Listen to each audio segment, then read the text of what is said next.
Oi, gente, tudo bem? Estamos no podcast mais eletrizante do FTC, o AltaCast. Estamos no episódio 10 e eu sou a Heloísa. E eu sou a Sofia. Estamos aqui com a Isabela Comparoni, que é engenheira agrônoma. Prazer, meninas.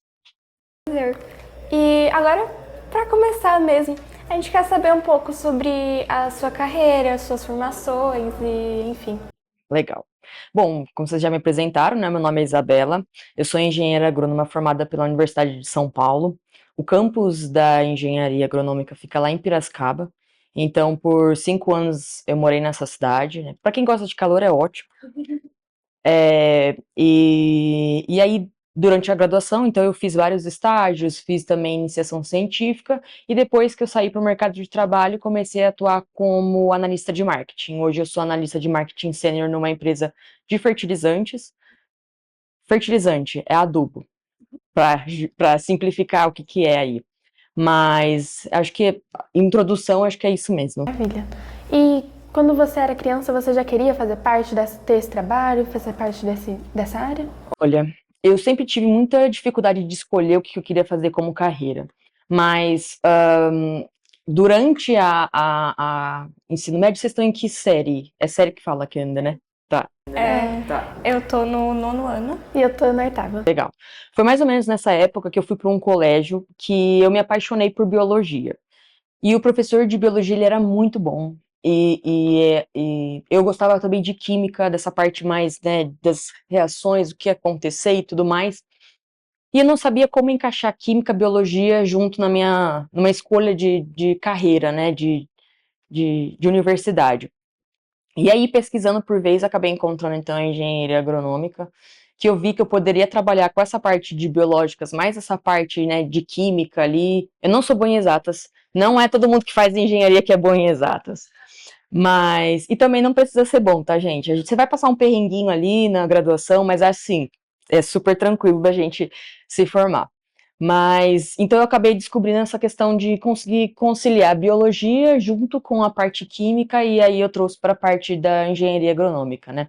E aí, quando eu fiz vestibular, né, eu passei na USP, então, e aí optei por ir para lá, né? Eu vi que fazia mais sentido essa parte também de ter o título de engenheira, né? A gente sabe o quanto isso é valorizado no mercado. Então eu fui para Exalc justamente por Exalc é a Escola Superior de Engenharia, Escola Superior de Agricultura Luiz de Queiroz, que é o campus lá de Piracicaba da USP, né? E lá na faculdade, não tem só a engenharia agronômica, tem outros cursos também, então tem engenharia florestal, tem administração, tem economia, tem ciência dos alimentos, então é um campo mais agrário, voltado mais para essa parte agrária, e ele é muito antigo, acho que sem tirar a faculdade de Direito da USP, ele é o segundo mais antigo da USP em si, né? É de 1901, a nossa faculdade. Um pouquinho antes, porque antes não fazia parte da USP em si, era uma faculdade à parte. E aí entrou como uma universidade da USP em 1901, a nossa Atlética é de 1903. Então tem repúblicas lá que tem mais de 100 anos, né? República que eu digo são as moradias, né, das pessoas, que as pessoas se juntam para morar ali. Então tem república que tem mais de 100 anos na é bem legal, assim, é um mundo atípico, de bem diferente, assim, do que a gente está acostumado a ver nas universidades, mas a Exalc é um lugar bem legal. E um pouco, tipo, sobre a questão de mulheres dentro do STEM, dessa área. Você acha que as mulheres são desvalorizadas nessa parte? É um ótimo ponto, assim, eu acho que é um ponto que a gente tem que conversar, a gente fingir que isso não acontece não vai resolver o problema, né? Eu acho que, na minha turma, 25% só eram mulheres, de engenharia agronômica, e não só os colegas de sala, mas também professores, né? Assim, a gente sabe que, infelizmente, todos os ambientes acabam sendo mais masculinos, né? Eles estão mais presentes, é, e sim, a gente acaba sofrendo por conta disso, mas acho que eu nunca me intimidei com isso também, sabe? Então eu sempre tentei não ligar muito para o que os homens achavam, onde eu deveria estar. Eu queria estar num lugar e eu ia atrás disso, sabe? Claro, que se eles também não quiserem, não tem como a gente estar nesses ambientes. Então também tem que ser uma coisa que eles queiram também. Mas a gente, como mulher, a gente tá, principalmente a geração de vocês, eu acho, a gente tá conseguindo trazer mais essa leveza, sabe? Pro pensar mais nisso, sabe? A minha geração já tá mais. Sabe que é errado, mas continua fazendo, sabe? Então, mas é isso. E você era bem incentivada pelas pessoas à sua volta a fazer o que você queria, seguir sua carreira? Olha, não era, porque se eu realmente quisesse seguir o que queria, eu ia ser jogadora de futebol. Mas tudo bem. Na escola que eu estudei, eles incentivavam muito a gente a trabalhar com os cursos convencionais, sabe? Medicina, direito, engenharia. Eu acho que eu fui meio que induzida a isso. E aí, junto, claro, dessa questão da biologia que eu comentei com vocês mais cedo, então juntou o útil ao agradável e acabei optando por fazer engenharia. Mas assim, dentro da minha família, a minha mãe é professora, meu pai não chegou a fazer graduação, então dentro da minha família eu fui a primeira a me formar em uma escola pública. Então, para mim, já foi um grande desvio da rota em relação ao que eu tinha como exemplo dentro de casa, sabe? Então, mas claro, meus pais sempre me instruíram, sempre me deram o que eles podiam dar de melhor, eles sempre estavam me dando em questão de escola, de oportunidades. Então, eu sempre. Eles sempre nunca me obrigaram a fazer nada, mas claro que a gente sempre acaba olhando para o que dá, no fim das contas, dinheiro, né? Então, eu seria jogadora de futebol se eu tivesse joelho também, né? Mas talvez faltava esse gatilho ali também de incentivar um pouco do que a gente quer, que foge um pouco da curva do que a gente está esperando como carreira, sabe? E qual seria, tipo, alguma dica, algum conselho que você daria, tipo, para alguma mulher que quer ingressar nesse ramo mesmo? Olha, não vai ser fácil. A gente sabe que não só na graduação, mas no mercado de trabalho também é um lugar que tem muitos homens, né? Mas eu acho que eu sou um bom exemplo nesse sentido, porque eu fiz engenharia agronômica e eu trabalho com marketing. Sou marqueteira também, Sophie. E assim, eu acho que eu consegui, e é até uma dica para as pessoas. Não sabe o que fazer, entra na graduação e durante a graduação tenta descobrir o que você gosta. Porque o que eu fiz durante a graduação, né? Eu fiz 2 iniciações científicas, trabalhei com inseto, trabalhei com cana, trabalhei com meteorologia e vi que não era a área acadêmica que eu gostava. Percebi que eu não queria ir para o mestrado, não queria ir para o doutorado. Isso já é um ponto positivo, eu sabia que eu não queria. E aí depois eu comecei a procurar outras coisas dentro da graduação. E dentro da graduação eu trabalhei num estágio que chama Programa de Educação Tutorial, alguma coisa assim, que resumindo é PET. Tem vários PETs em várias universidades, não sei se vocês já ouviram falar, ou pesquisem, é muito legal. E dentro da Exalc eu fazia parte do PET Gaia, que era Gerenciamento e Administração de Empresas Agrícolas. E dentro do PET eu conheci o marketing, eu conheci assessoria, qualidade, então essa parte mais corporativa eu consegui aprender bastante no PET.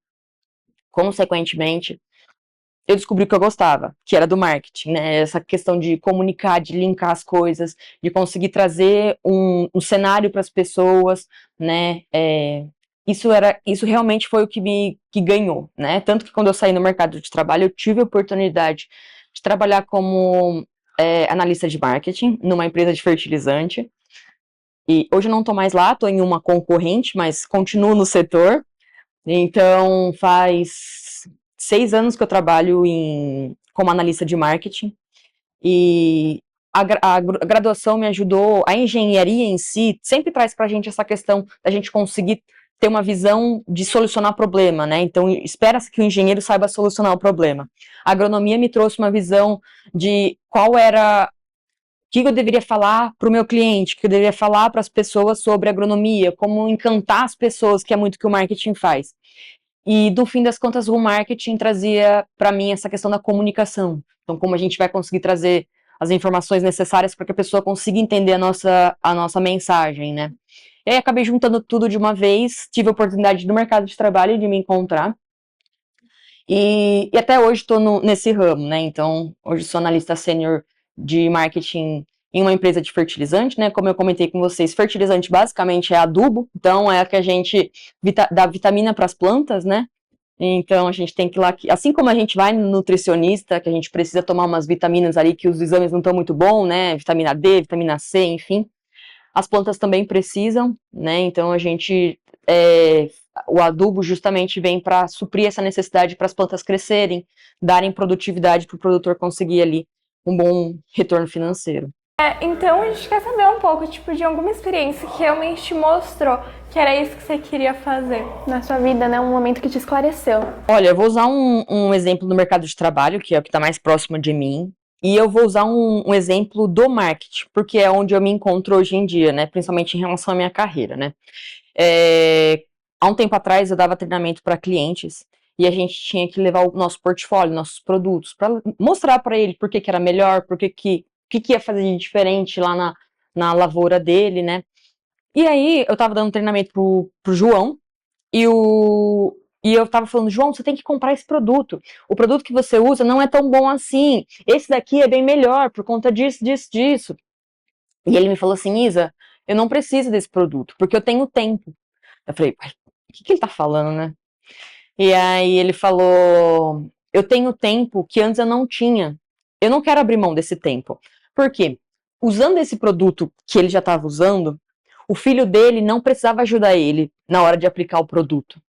Então, para ele, o que ele precisava era de um produto que desse o tempo suficiente para ele aplicar, para o filho dele conseguir estudar, porque os produtos que ele usava anteriormente era de má qualidade, tinha ali alguns defeitos que o filho dele era obrigado a ter que ficar junto com ele enquanto ele aplicava esse produto. E aí eu falei, tô oferecendo a coisa errada para a pessoa errada, porque ele não precisava de uma coisa melhor, ele precisava de alguma coisa que para a realidade dele era o que importava. E eu acho que marketing é muito isso, Sophie. Essa questão da gente conseguir trazer para as pessoas não o que a gente quer que elas comprem, que elas vendem, mas o que elas precisam de fato. É diferente você ofertar alguma coisa porque você está empurrando para a pessoa comprar do que alguma coisa que ela precisa. E aí ela vai buscar isso, né? Então eu percebi que o João não era meu cliente naquele momento, porque ele já tinha o que ele precisava, que era justamente o tempo para o filho dele estudar, que ele conseguia porque o produto que ele usava dava isso para ele, né? A qualidade do produto que ele tinha trazia isso para ele. E eu queria saber também um pouco sobre o seu dia a dia. Que desafios você mais tem no seu dia a dia? Coisas que são difíceis, como você supera eles? Olha, no mercado de trabalho, e assim, vocês vão perceber que a gente não é bom em tudo, a gente realmente não consegue dar conta de tudo, mas eu acredito que trabalhar em uma equipe boa traz muita diferença. Por quê? Eu trabalho com uma analista também, que ela é completamente diferente de mim. Ela é técnica, analítica, ela, assim, você fala com ela, você entende 2 coisas das 10 que ela fala. Só que, e eu não tenho essa visão mais analítica. Só que ela tem algumas coisas que eu não tenho. Então, no fim das contas, a gente se complementa e faz com que a equipe se torne mais completa, no fim das contas, e a gente consegue entregar o que a gente precisa. Então, eu, assim, das dificuldades que a gente tem do dia a dia, a gente vai buscar pessoas que consigam nos ajudar com isso. Então, não tô conseguindo fazer uma planilha assim, assim, assado. A gente vai atrás, a gente busca. Até por questão de ser mulher, eu acho que a gente é forçada a buscar as coisas com mais facilidade. Talvez os homens acabam ficando só esperando as coisas acontecerem, e a gente tem que realmente fazer as coisas acontecerem, né? Então, essa passividade eu acho que eu não encontro tanto nas mulheres, sabe? E que a gente sabe que acaba, porventura, encontrando nos homens, né?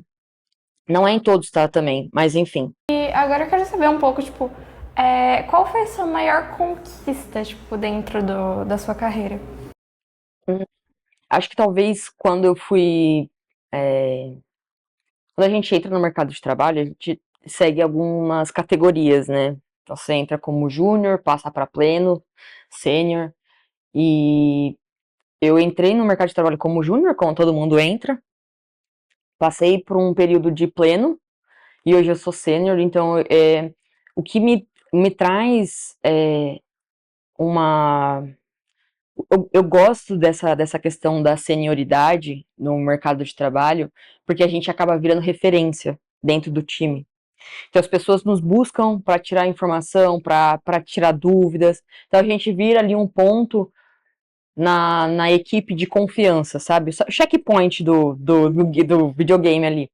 Então, isso é importante pra gente, até pra gente ver o quanto a gente é importante dentro do time, sabe? Então, eu acho que trazer isso pro mercado de trabalho é bem interessante, sabe? A gente se vê num lugar de confiança, que as pessoas vão, acessam, né? O meu cargo hoje em dia, ele é muito focado em produto, então eu trabalho muito com produto, e eu fico como referência em correção de material para post no Instagram, para as redes sociais, também a parte de como a marca quer ser vista, então o que a gente pode ou não falar, então a gente trabalha muito essa parte de marca também, onde a gente quer entrar, quais são os nossos clientes, então eu gosto dessa questão de virar o point para o pessoal vir questionar, né, perguntar as coisas, acho que isso é um momento que é importante para a carreira.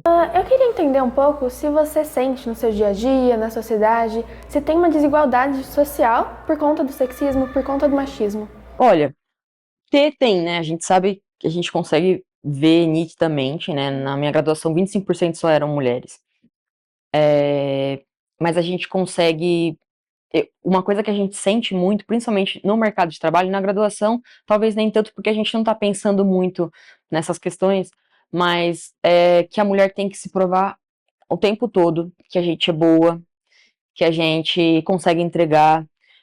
Porque, assim, oportunidade, né, não deveria estar correlacionada a sexo, a gente sabe disso, né? O nosso gênero não tem nada a ver com a nossa capacidade, com o que a gente consegue entregar. E, e aí, vocês mesmos devem já ter pensado o que passa na cabeça desses meninos, né? E no mercado de trabalho não é muito diferente, não. Às vezes a gente para, encontra algumas pessoas e a gente fala, o que essa galera tá fazendo ali, né? E é claro que a gente consegue observar que é justamente por essa questão de eles poderem falar as coisas que eles pensam sem ser é, cortados, eles podem falar das coisas sem medo do que vai acontecer com eles. A gente tem esses receios, né? E agora um pouco sobre, tipo, o trajeto mesmo que você fez até chegar na sua profissão atual. Eu me formei então em engenharia agronômica e durante a graduação eu trabalhei bastante em iniciação científica. Também trabalhei no PET Gaia, que eu comentei com vocês, que é esse que me trouxe a oportunidade de trabalhar com o marketing. E quando eu fui para o mercado de trabalho, eu comecei a atuar como analista de marketing, né? E eu acho que é interessante a gente pensar que não, a nossa graduação não define a gente. Então, isso é super comum, tá, gente? Então, eu tenho amigos que são engenheiros agrônomos que trabalham como gerente em banco, que trabalham como professor de educação, de escola de criança, né? Escola ensino fundamental. Então, assim, a nossa graduação não necessariamente vai nos definir. Então, eu escolhi engenharia agronômica, atuei como engenharia agronômica só durante a graduação, porque depois, no mercado de trabalho, eu sou uma marqueteira, né? Então, eu acho que assim, o que a gente pode aprender e tirar dessa de lição é busca na graduação os meios para você definir o que você gosta, porque na graduação você pode errar, você pode recomeçar, você pode mudar, né? Não só mudar, eu digo, durante estágios, mas de curso também. Comecei um curso, não gostei, mudei, enfim, vocês têm esse tempo para isso, né? E durante o mercado de trabalho, isso também é importante você buscar o que você gosta de fazer, porque no fim das contas a gente sabe que a gente vai passar 8, 9 horas do dia trabalhando, né? Então a gente precisa estar fazendo alguma coisa que seja minimamente interessante pra gente durante o dia, né? Então foi no marketing que eu me encontrei, eu sou feliz. Fiz também pós em marketing, tenho outras formações que também eu vi que precisava dessa parte mais teórica, então eu fui atrás de me especializar nisso também, né? E e é isso, então acho que é passar por esse período e a gente entender então que a sua graduação não te define, né? Você pode mudar, você pode trabalhar com outras áreas, né? E você se adapta àquilo, né? A gente tem uma facilidade para se adaptar muito rápida, né? Então isso é importante. Pra finalizar, tipo assim, quando criança, você já imaginava que tinha essa possibilidade meio de mudar de uma carreira para outra? Nunca passaram isso pra gente. Acho que não sei se aqui vocês têm essa visão. No ensino médio, a gente era muito enrijecido. Você vai ser médico, você vai se formar médico, você vai morrer médico. E não tinha essa possibilidade de trazer, talvez, uma visão mais do que pode acontecer do meio do caminho, pode ser uma coisa que você não gosta, pode ter experiências que vão ser melhores para você do que o que estão, né, te ofertando. Então, eu acho que o que a gente pode pensar é que, pelo menos comigo, na escola que eu passei, a gente não tinha essa visão de que vamos fazer engenharia e vamos mudar. Não tinha isso. E eu também não tinha muitas referências na minha família em relação a isso, né? Então, minha mãe era professora, continuou professora. Meu pai trabalhava com caminhão, continuou trabalhando com caminhão. Então, a gente não tinha muito essa visão de troca de carreira, né? E hoje, de fato, você vai aprender muito quando você estiver na faculdade, quando você estiver no mercado de trabalho, porque você vai perceber que o mundo não é limitado numa aula de botânica que você tem que saber por que que a planta é verde, por que que ela é amarela, por que que... Não, né? Não é só isso, tem muitas outras coisas por trás de tudo isso, né? E você só vai aprender mesmo na dor. Você vai ter que aprender no mercado de trabalho, você vai ter que aprender vendo na graduação se é isso mesmo que você quer, né? Mas durante a minha época de escola, a gente não tinha essa visão, sabe? Eu espero que vocês tenham isso hoje em dia, né? Essa visão de que, de fato, vocês podem fazer o que vocês quiserem, né? Independentemente se você formou... Claro, tem algumas coisas que não tem como fazer. Tipo, eu me formei em engenharia, quero ser astronauta. Não tem como, né? Mas, assim, saber que isso não limita vocês a buscarem alguma coisa diferente, quando vocês não estão felizes no que vocês estão fazendo. Então, acho que já dá pra finalizar aqui, né? Agradecer você por vir, muito obrigada por estar aqui. E também agradecer a Rockwell, que ela é nossa patrocinadora, ela nos ajudou a ter esse projeto, ter o AltaCast. É isso, muito obrigada. Gente, muito obrigada. Tchau, tchau. Tchau.